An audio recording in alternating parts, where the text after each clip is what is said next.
কাঁচা ডিমের মেয়োনিজ একদমই খাবো না। শুনলেই কেমন যেন লাগে কাঁচা ডিম দিয়ে মেয়োনিজ তৈরি করা হয়েছে। যার কারণে ঘরে বসেই বানিয়ে ফেলেছি কাঁচা ডিম ছাড়াই লোভনীয় স্বাদের হোয়াইট গার্লিক সস। যে কোনো স্ন্যাক্স আইটেমের সাথে এটা খেতে অসম্ভব ভালো লাগে।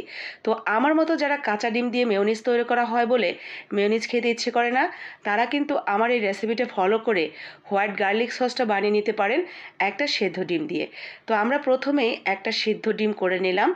এখন সুন্দর করে উপরের খোসাটা ছাড়িয়ে নিচ্ছি। উপরের খোসাটা ছাড়ানো হয়ে গেলে আমরা ভেতরের কুসুমটা ব্যবহার করব না, কারণ এটা হোয়াইট গার্লিক সস, তো কুসুমটা দিলে কিন্তু আর হোয়াইট থাকবে না, তখন এর কালারটা কিন্তু অন্যরকম হয়ে যাবে। তো আমরা কুসুমটা ছাড়িয়ে শুধুমাত্র সাদা অংশটা ব্যবহার করব। তো কুসুমটা বের করে দেরি না করে একটা টুক করে মুখের ভিতরে দিয়ে দিবেন, বেশ ভালো লাগার একটা খাবার। তো সাদা অংশটা বের করা হয়ে গেছে। এখন আমরা এখানে নিয়েছি 4টা রসুন। রসুনের পরিমাণ কিন্তু একটু বেশি থাকে এই গার্লিক সসটাতে, মানে রসুনের ফ্লেভারটা একটু কড়া থাকে। তো আমরা ইন্ডিয়ান রসুন তাই বড় বড় কোয়া 4টা দিয়েছি। দেশি রসুন হলে 7 থেকে 8টা কোয়া দিবেন। এরপর ঝালের জন্য কয়েকটা কালো গোলমরিচ দিয়েছি। আর এখন দিয়ে দিচ্ছি 10 টাকা দামের যে গুঁড়া দুধ থাকে, তো সেই গুঁড়া দুধের একটা প্যাকেট। তো একটা প্যাকেটে 2 চা চামচের মতো দুধ হবে, তো ততটুকু গুঁড়া দুধ দিয়ে দিলাম।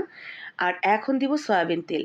সসের যে বাটিগুলো থাকে ছোট ছোট, তো সেই বাটির 1 বাটি তেল নিয়েছি। 1 বাটি তেল কিন্তু আমার পুরোপুরি লাগেনি।